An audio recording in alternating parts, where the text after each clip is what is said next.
Undead Unluck. This was actually my runner-up. Yeah, this is Undead Unluck chapter. And then it was One Piece. One Piece was my runner-up. Top 3. Okay, I mean that's fair. Undead Unluck was pretty then solid. It was Black Clover. Oh, I forgot to mention Black Clover was the audience RGC. Certified RGC. Certified RGC. Damn it. Certified won the tiebreaker? Yeah, I think by 100%. So it was divided between that and My Hero. Yeah, gangster, man. 100%. Yeah, My Hero and Black Clover tied initially. So the poll was for either of those two.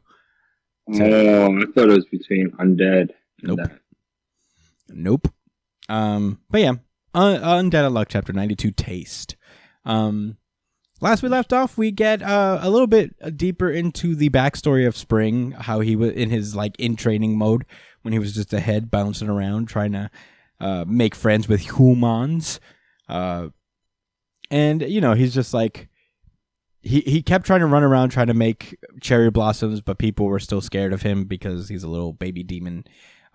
So yeah, and the stigma with cherry blossoms. Yeah, I didn't think about the baby demon part. I was like, damn, y'all really feel the way about cherry blossoms like that? But then he is like a small monster running around. Yeah, so, yeah, pretty scary. Yeah, so they're throwing rocks at him and stuff. Very Chopper-esque. Very sad. But then he looks over and he sees these kids playing tops, and he realizes that humans become more friendly when they are playing a game, and that's why he developed his whole game motif as a UMA. So he just kept running around trying to play games with people, but unfortunately, as he grew older, he didn't get any less scary. Although it was very cute when he was running around with a head like a little Kirby. He literally looks like a Kirby skin running around in this one panel. And then he skips adolescence and goes straight to adulthood. And then from adulthood, he goes straight to ogre, where he's just taller than most buildings, and everybody's genuinely like, "What the fuck is this thing?" And are running away from him. So he's hiding out in the mountains, being a sad boy. And that's when he met another demon, which is Unbreakable. Actually, the previous Unbreakable, the first, I guess for lack of a better term, the first Ishin, who comes in and he's like, "No, actually, I'm not a demon. This is just a mask that I've crafted after you," which is kind of cool. I didn't even notice that at first. I think that's a nice touch to add that motif that this entire time, the Unbreakable mask has been modeled after Spring. I didn't think about that. Did they mention that before? No, this is, I guess, how this is the reveal of that little fun fact.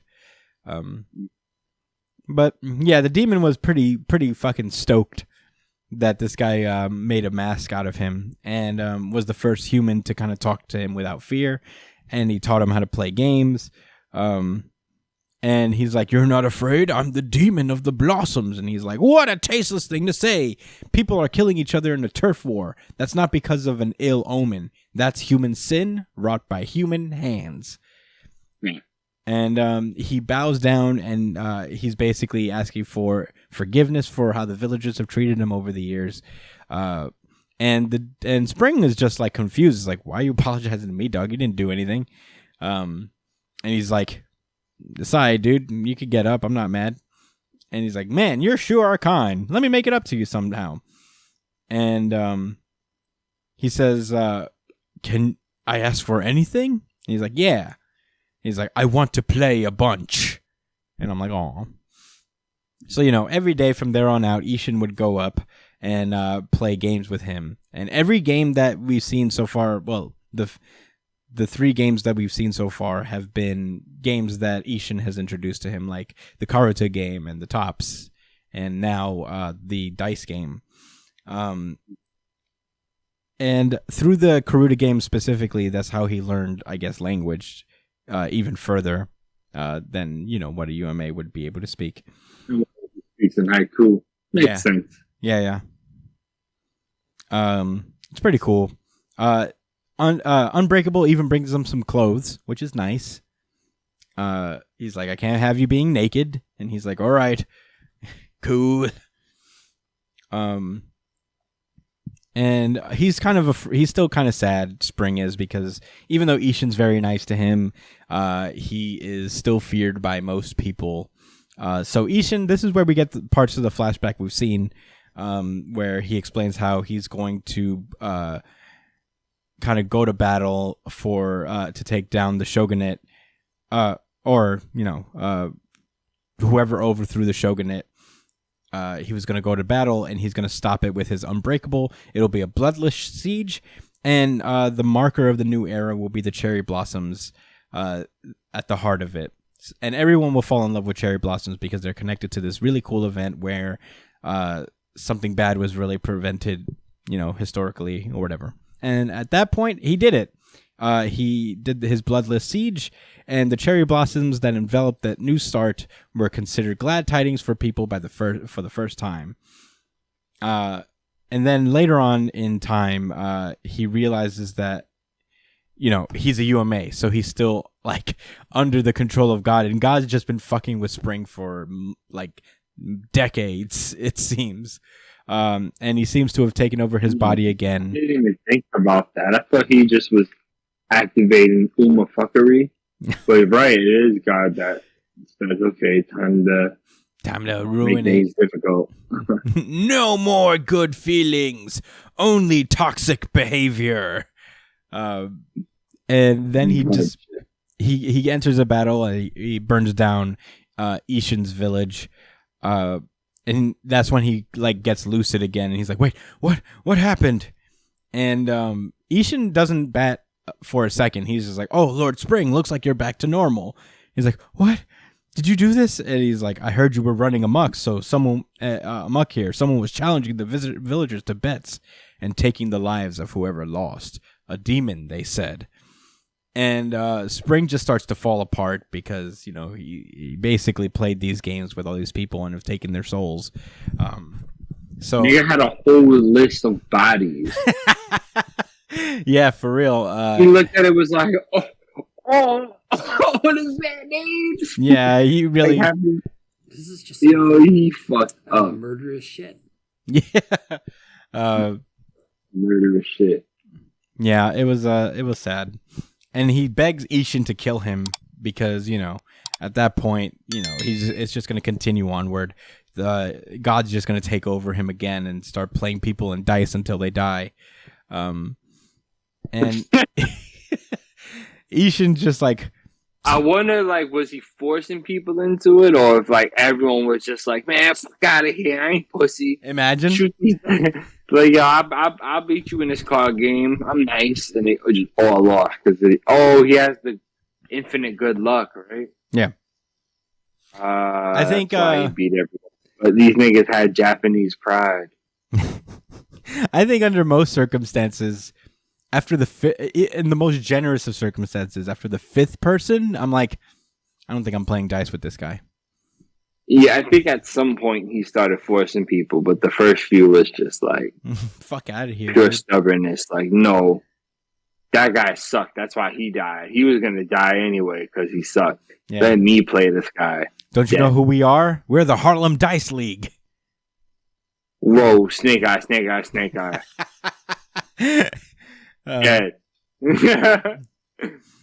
Yeah. But anyway, Ishin turns down his request. He says, what a tasteless request. After all, I love you. I love Spring. And he basically is like, in fact, I'll challenge you. So, if you want to die, it's so bad, call it. We'll stake our lives on this gamble. If you really embody misfortune, then go ahead and lose to me. And he's like, he says, if you win this, try living a little longer, will ya? And the Spring won. He took his life. Well, yeah, because he can't lose in a luck-based game. Yeah. It's so grimy. Yeah, it is messed up. But still, the demon decided to honor his promise and, live a long life. He left Ishin's armor at his grave. And he says, and he's just chilling on rooftops like Batman. Waiting for the day that people will like him and act in earnest and play with him. And that's when we cut back to the present, where the giant blood blade cuts Giant Spring clean in half, And Fuko breaks through to the center where a tiny in-training Spring is waiting for her. And it's a really beautiful 2-page spread, honestly. I really love his art when he like really puts his mind to it has been really good over the last couple chapters. Yeah, that's without a doubt, especially with everything featuring Spring. Mm-hmm. Even Fuko's been. I've really been liking her design. Is it because she has a crop top? Maybe. Maybe. Maybe. Maybe. I mean, I think the use of shading is here. Like, it just gives a little like extra depth to everything. I think it's just a really cool, well put together 2-page spread. The light line. Yeah, you see the screen tones on her arms and whatnot. You see it on like the light coming through to Spring's face, and you see the shadows like where the horns are and whatnot. It's just so cool. It's cool to look at. But yeah, that was the end of Undead. Oh, Unluck. I had something I wanted to say. Yeah, go for there's it. something I noticed about Undead Unluck. This the series does a lot is they like to flip the meaning of things. You know, I think they're really big on perception, and how there's many different ways to look at things. Conventional, unconventional, and we've seen that exhibited with the negators, where they would tell us the word, or they would show us an ability and say what it is, and then kind of like growing it from there. And even with the Umas, I mean, when we hear the Uma of summer, Uma of you know what I'm saying, of whatever the fuck it is, he went about it in very interesting ways, and how they weren't just villains; they were like key parts of society. Yeah. So I just thought it was really nice how in this chapter with the original Unbreakable, how he's explaining about how he's talking about Spring, how he really enjoys Spring. That's just him saying that, man, everyone has their way of thinking, but through my experiences, I really enjoy it, and this is why people ought to enjoy these things. And then if you compare that with what he said in the beginning of the chapter, about like why people don't like cherry blossoms, and how basically it's like religious, it's like spiritual stuff, nothing concrete, just rumors. And that's why he thought it was untasteful, because they're not giving people a chance. I don't know if it's supposed to be a play on words or something, but tasteful, maybe he meant tasteful as in these are people who aren't willing to taste something new, get to gain that new perspective and be open and loving. Yeah, I think that's like maybe that. I think the thing with that is, it's I think you're right about a lot of things about the UMAs and what they represent in the story, because in theory they're all like neutral things that right, that aren't necessarily good or evil. These are things that just are. Like burn is not like a bad thing in and of itself. It is just a consequence to what a thing is. Like lava burns, but that doesn't make lava evil, I guess is what you're saying. Right. I mean, just the way with the way that you know what? Some of the Umas were really straightforward and specific. Others weren't. Yeah. But I think it's truly with the negator abilities where, the unconventionalism showed. It's all in how you use it, That's the real, like, I guess, moral of these things is, say Clothy, for example. Clothy was like a villain up top, just like a body snatcher, but, now they used him recently as just like a kind of, I forget in what context, but I remember Clothy was like really important for him. Oh yeah, when they were fighting Billy, and I guess like Clothy was holding onto a building for Fuko, So yeah, I guess it depends on how you use it. What I'm essentially trying to get at, I guess, like now that I'm in retrospect after what I just said, I think we got the ethos of the series and what the original Invincible was saying to Spring. Straight up, I think that's kind of what the series is about.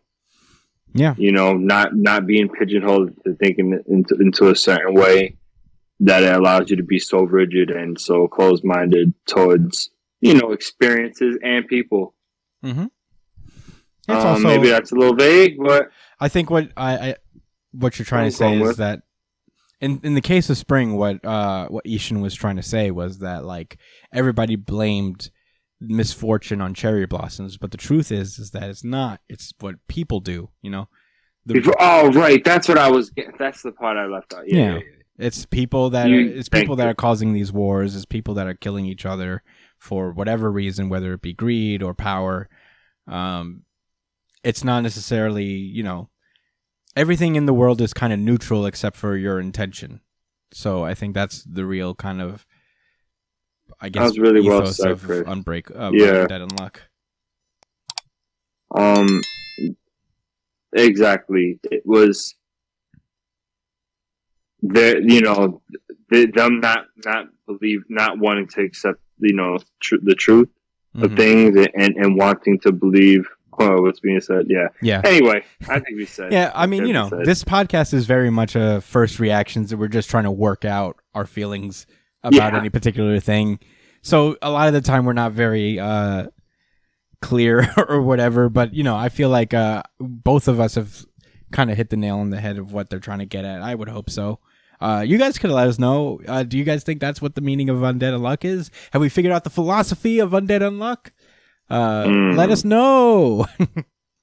But yeah, I mean, this was a really fun chapter. I definitely feel like I liked it a little more now talking about it. I would put this in my third place as well. One Piece was just, I'm a Zoro simp, so. No, I feel you. It's a top it was cool. 2.